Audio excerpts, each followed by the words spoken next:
Welcome to our channel. Today we how to fix an eviction notice with LawDepot, full guide step by step clearly. To begin addressing an eviction notice with LawDepot, first, visit the LawDepot website. On the home page, locate the search bar. Type in eviction notice to find relevant documents. Select the appropriate eviction notice template from the search results. Once you've chosen the template, click on it to begin the customization process.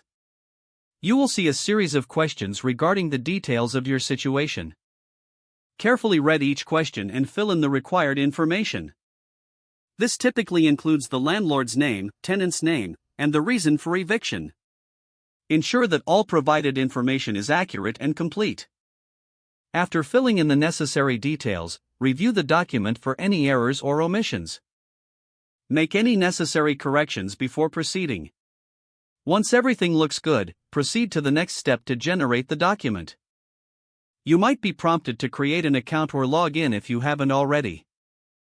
Fill in the required registration information if you are creating a new account. After logging in, you will have the option to download your completed eviction notice. Choose your preferred format for the document, usually a PDF or Word file.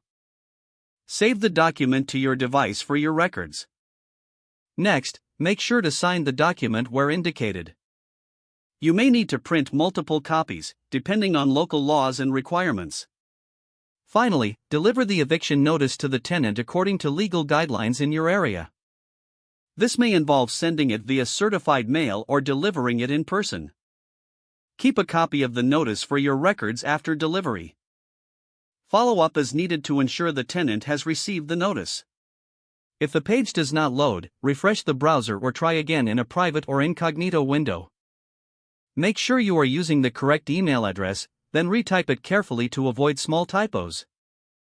If your password is not accepted, use the reset option and create a new strong password you can remember. Check your spam folder for verification or security emails, then complete any requested confirmation steps.